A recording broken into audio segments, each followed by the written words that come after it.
Assalamualaikum warahmatullahi wabarakatuh. Baiklah, untuk kuliah sesi keempat ini kita mulai dengan berdoa bersama. Berdoa mulai. Baik, untuk sesi keempat ini saya akan menjelaskan tentang jenis-jenis komputer. Jenis komputer ini secara umum dapat dibagi menjadi 4 bagian atau 4 kategori, di mana kategori pertama yaitu bagaimana kita membaginya dengan cara kerjanya, di mana cara kerja itu dapat dibagi menjadi 3 hal. Yang pertama yaitu komputer berdasarkan analogi. Analogi di sini maksudnya yaitu bagaimana komputer digunakan untuk melakukan pengecekan sebuah data yang tidak berbentuk angka, di mana data yang didapat adalah data yang bersifat gelombang. Gelombang apa? Bisa berupa pengecekan suhu, penghitungan aliran BBM atau SPBU. Berdasarkan analogi, biasanya komputer ini datanya bukan berupa angka atau fisik, misalnya arus listrik, temperatur, atau kecepatan tekanan. Kemudian yang kedua yaitu komputer digital, di mana komputer digital ini merupakan sebuah komputer yang sering digunakan aktivitas sehari-hari. Dia berbentuk angka atau huruf, atau yang kita kenal dengan CPU, Central Processing Unit, atau inti dari elemen komputer digital itu. Biasanya bentuk dari ini terdiri dari transisi yang begitu banyak.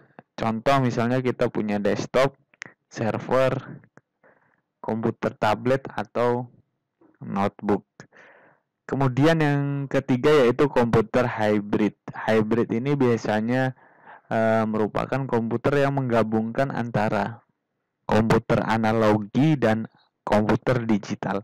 Bagaimana menggabungkan antara data berbentuk huruf dan berbentuk angka dengan berbentuk gelombang, di mana komputer ini seringkali digunakan untuk aplikasi khusus yang biasanya dipakai untuk robot-robot atau alat-alat yang digunakan untuk memeriksa misalnya di rumah sakit, grafis, dan bentuk-bentuk lainnya. Yang kedua yaitu berdasarkan tujuan. Secara umum komputer itu dibagi menjadi 2 hal, di mana tujuan yang pertama yaitu tujuan secara umum atau general purpose computer. Komputer ini biasanya digunakan secara umum. Kemudian komputer yang biasa kita temukan atau biasa kita gunakan atau sehari-hari. Misal komputer ini biasanya digunakan untuk hal-hal yang sederhana seperti mengetik, mengelola data, berhitung, mengelola data grafis, dan komputer PC atau laptop. Yang kedua yaitu special purpose computer atau komputer yang bertujuan khusus, di mana komputer ini digunakan untuk fungsi-fungsi tertentu atau fungsi yang tidak digunakan untuk pekerjaan yang biasa. Contoh, komputer ini biasa digunakan untuk server, router, atau terminal DAM. Yang ketiga yaitu berdasarkan kapasitas. Berdasarkan kapasitas, maka kita bisa bagi menjadi 3 hal, yang dimana komputer itu yang pertama yaitu small skala komputer, dimana komputer yang memiliki proses yang kecil, dan komputer ini termasuk dari kategori yang paling bawah dan kategori yang hanya menggunakan kegiatan-kegiatan pribadi atau umumnya digunakan untuk satu orang atau lebih, atau satu saat, cuman hal-hal yang sederhana. Kemudian yang kedua kapasitas medium.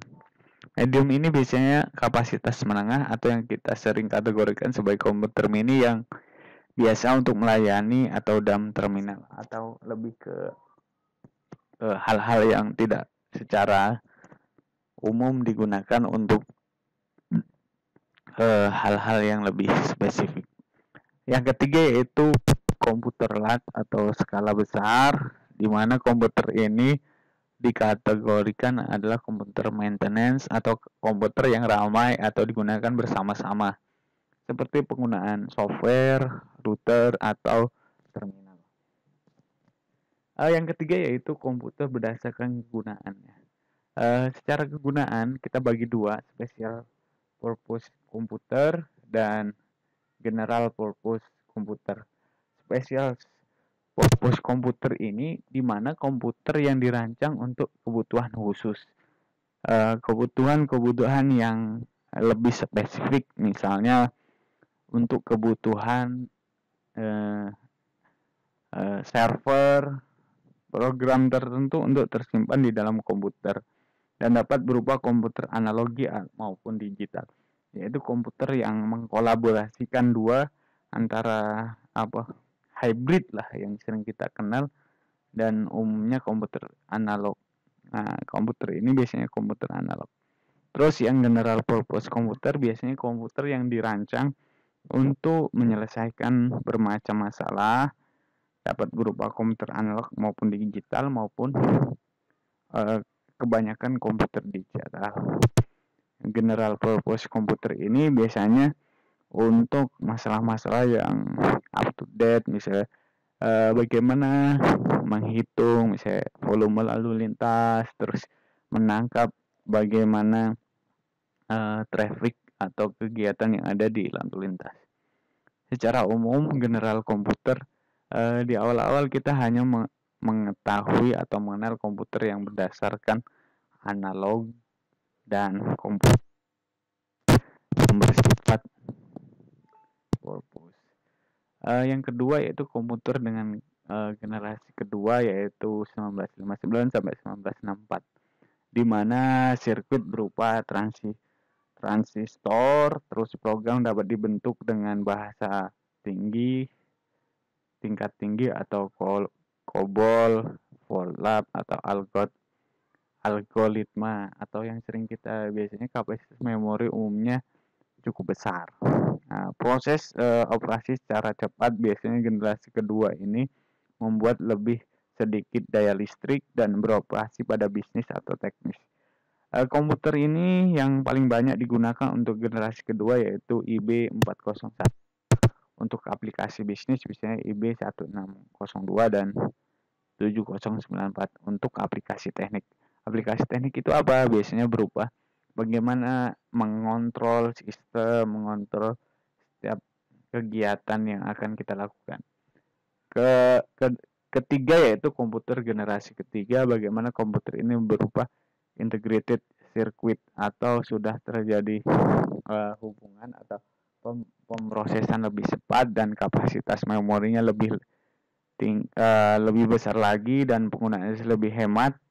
Terus bentuk fisik itu lebih kecil dan banyak bermunculan aplikasi software. Ini biasanya generasi ketiga ini IBS 360. Komputer generasi ini digunakan untuk aplikasi bisnis dan teknik. Di kedua yaitu Nova atau data general corporate atau komputer mini 16 bit pertama.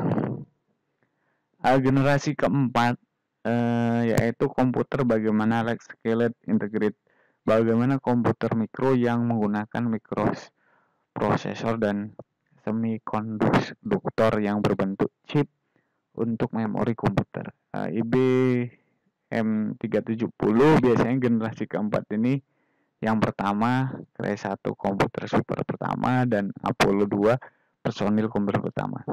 Komputer 1 IBPC ini pertama dengan Pentium 2 atau AMD K63D.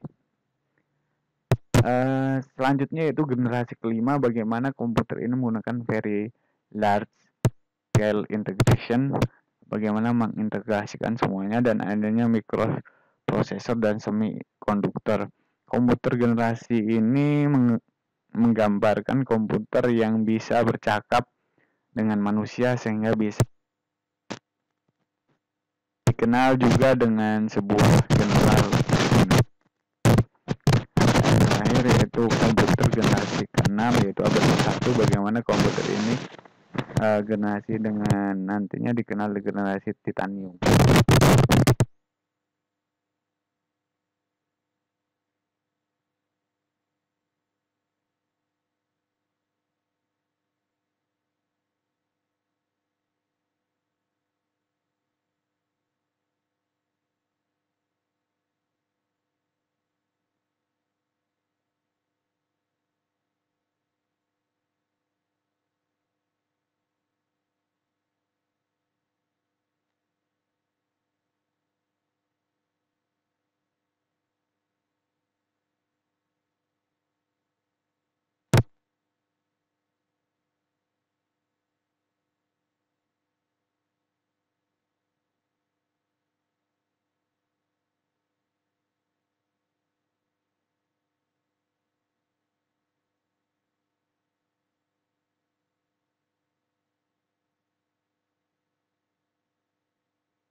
Atau tujuan, di mana ada 3 hal yaitu hardware.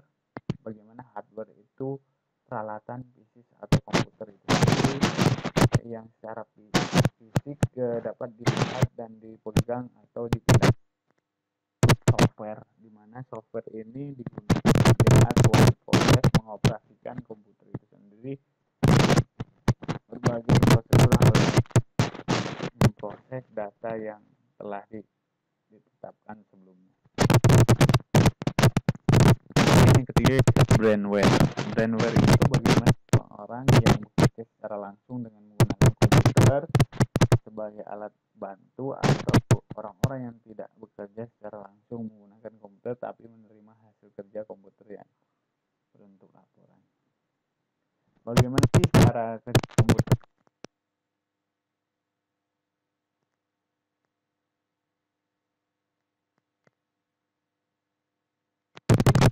Pemrograman yang ingin kita lakukan, kemudian kita melakukan processing melakukan sebuah analisis signifikan, kemudian CD-ROM atau PC nanti diproses di namanya storage. Storage itu data atau pemrograman yang akan kita gunakan. Setelah storage data yang kita gunakan akan menggunakan output yaitu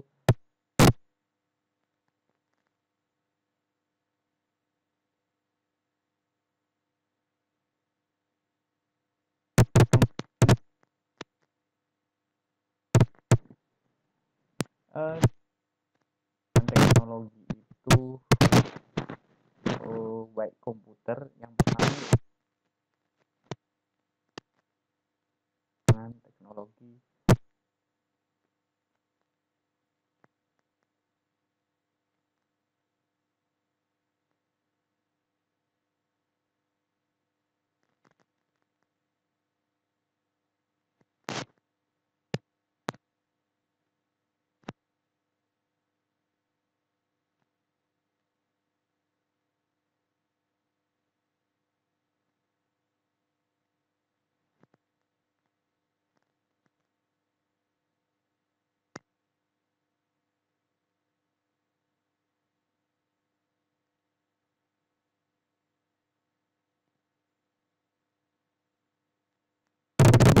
memanfaatkan teknologi komputer itu. Karena teknologi komputer